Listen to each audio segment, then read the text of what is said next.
¿En qué se parecen Peso Pluma y Miguel de Cervantes Saavedra? En muchísimo más de lo que nos podemos imaginar. Particularmente que ambas figuras son el principal exponente del renacimiento literario. Y a ver, antes de que te me infartes y me vengas a pelear en los comentarios, te invito a que escuches este video hasta el final.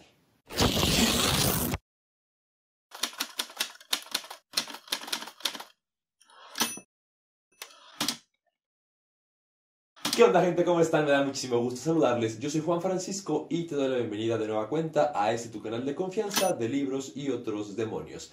En esta ocasión no vengo a hacer una reseña de ningún libro en particular, simplemente vengo a platicarte cosas, a compartirte algunas reflexiones que he estado teniendo. A finales del 2023 leía este libro, Bélicos ya somos, bélicos morimos, escrito por el ensayista y sociólogo mexicano José Manuel Valenzuela Arce. En este ensayo, el autor trata de analizar, estudiar y comprender todas las partes que componen el fenómeno de los corridos tumbados.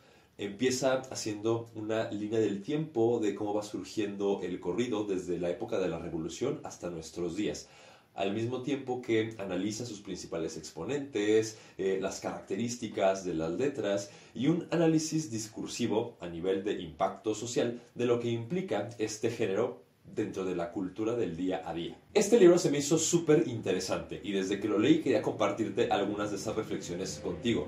Y es que también a mí el fenómeno del corrido tumbado me genera muchísima curiosidad. Es que, a ver, entendamos y dimensionemos esto. Hace algunos años el corrido no era el género pop por excelencia que se escuchaba en todos lados. Sin afán de sonar clasista, hace algunos años las personas que escuchaban corridos eran de un sector socioeconómico muy particular.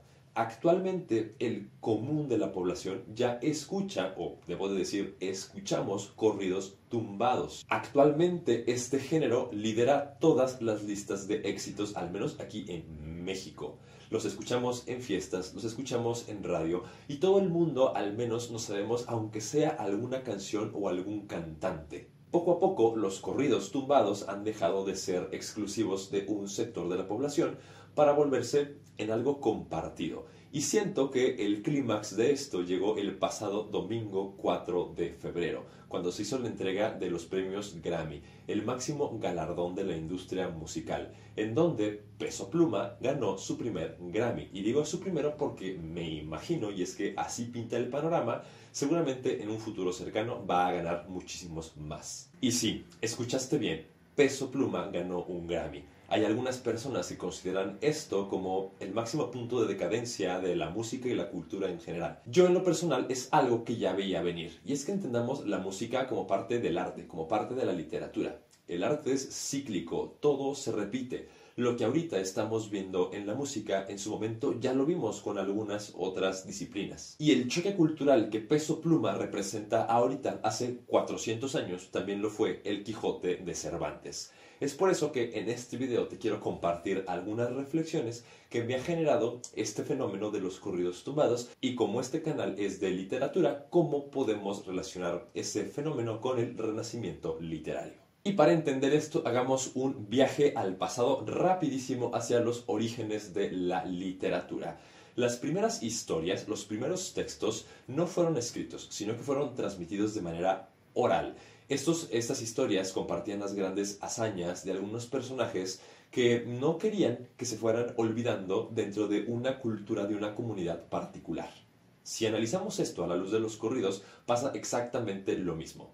En la época de la Revolución Mexicana, 1910-1920, los principales exponentes, los principales caudillos, querían que sus historias se mantuvieran para la posteridad. Entonces los músicos, las personas de a pie, la gente común y corriente, los compositores, iban escribiendo estas canciones que no eran otra cosa más que historias, reseñas biográficas de los principales exponentes revolucionarios. Personajes como Villa, Zapata, Madero e inclusive Victoriano Huerta tenían a las personas encargadas de construir canciones para que sus historias no se olvidaran. Nada diferente a lo que en su momento trataba de hacer Homero con su Ilíada u Odisea. tratar de reconstruir y de guardar para la posteridad las grandes hazañas de un grupo de personas muy específicas. Y estas narraciones épicas o epopeyas seguirán siendo tendencia durante muchísimos siglos más, y no únicamente con los griegos, sino también, por ejemplo, con los romanos, con la Eneida, o por ejemplo los españoles con el Cantar del Miosit, los franceses con el Cantar de Roldán,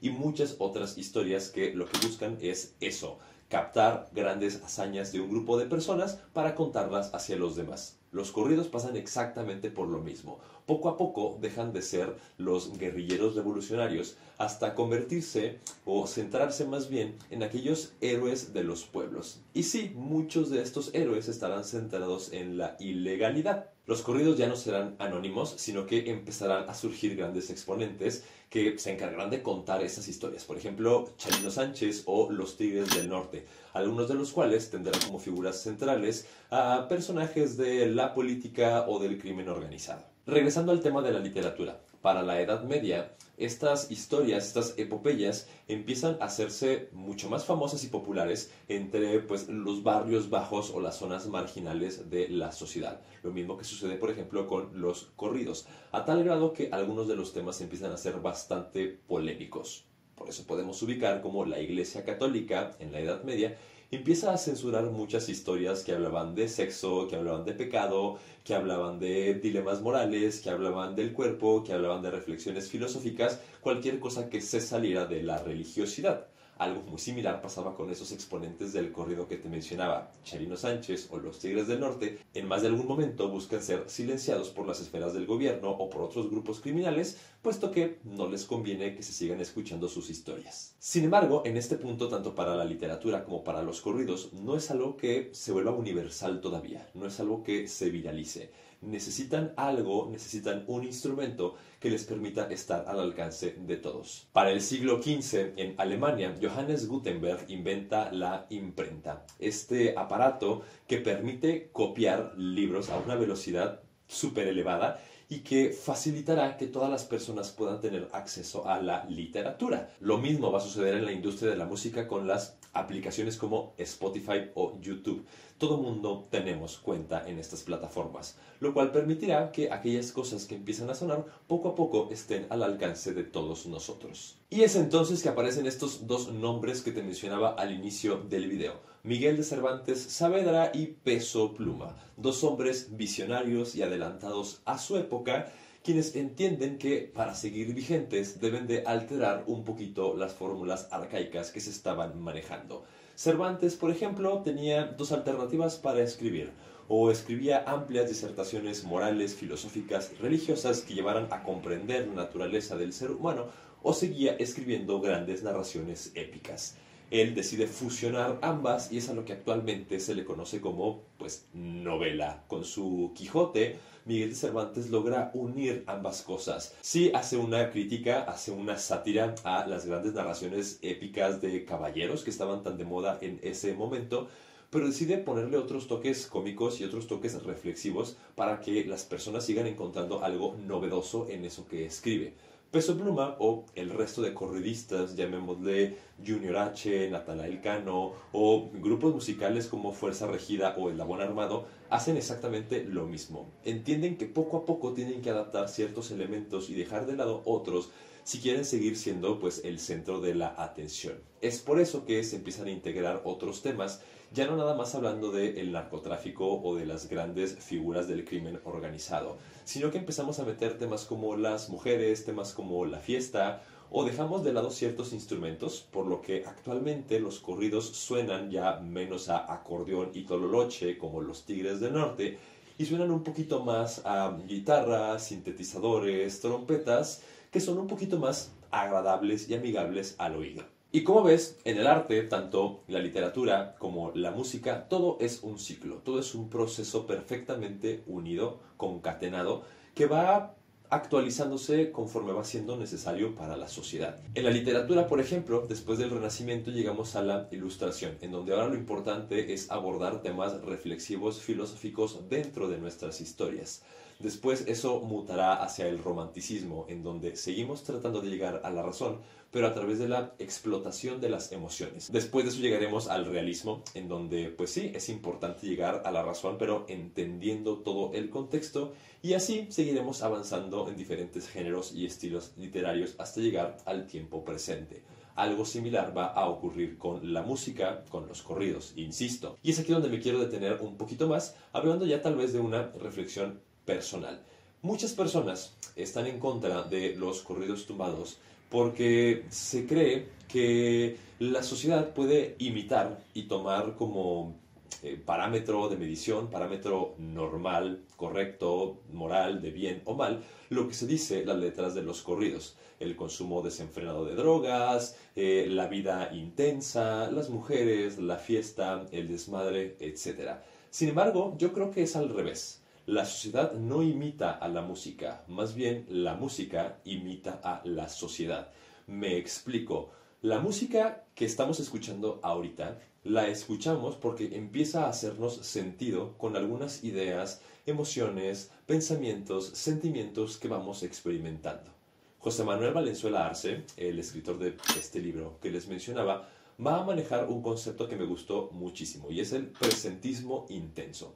Estamos metidos en un mundo, en una realidad social, en donde para los jóvenes el pasado ya fue y el futuro es extremadamente incierto. Estamos metidos en un esquema de violencia, de inseguridad, de desempleo, en donde ni siquiera sabemos si vamos a tener trabajo, en donde no nos consta que en donde no nos consta que tengamos derecho a una vivienda, a un trabajo, a un retiro digno. Entonces, lo único que nos queda es el presente. Y hay que buscar vivir el presente de la mejor manera. Presentismo intenso. No me preocupo por el pasado que ya fue y el futuro está muy lejos y ni siquiera sé si voy a llegar a él. Entonces aprovecho y recibo todo lo que la sociedad me ofrece para poder vivir mi presente a lo máximo. Este presentismo intenso compone ciertos elementos como el consumo de sustancias, los carros, las compras, las grandes marcas, es decir, aprovechar lo que me ofrece la sociedad para al menos ahorita, mi presente,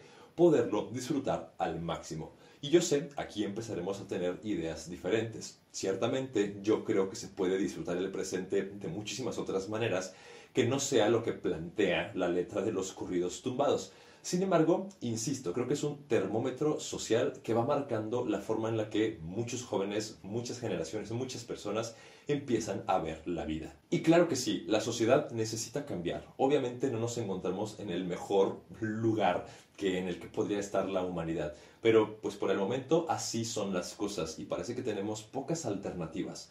O recurrimos a la violencia para poder cambiar la sociedad, o recurrimos a las políticas públicas y la participación ciudadana, o, como lo plantean los corridos tumbados, recurrimos a prácticas que están en la paralegalidad, es decir, cosas que a lo mejor no son del todo buenas, pero que al menos me permiten salir del hoyo en el que la mayoría de las personas nos encontramos dentro de la sociedad. ¿Qué viene para el futuro de la literatura? No lo sé. ¿Cambiará? Seguramente sí. Tendrá que ir adaptando, modificando ciertas cosas para seguir siendo relevante y significativo para la sociedad. Lo mismo tendrá que sucederle a los corridos, lo mismo tendrá que pasarle a la música en general. Poco a poco se tendrán que ir desarrollando nuevas temáticas, nuevos géneros, nuevos cantantes que pues sigan siendo vigentes y que le sigan representando algo a las personas que lo escuchamos. En fin, siento que ya hablé mucho y ni siquiera sé si fui lo suficientemente claro con todo lo que te quería decir, pero bueno, estamos abiertos aquí a reflexionar y a pensar y a cuestionarnos cosas.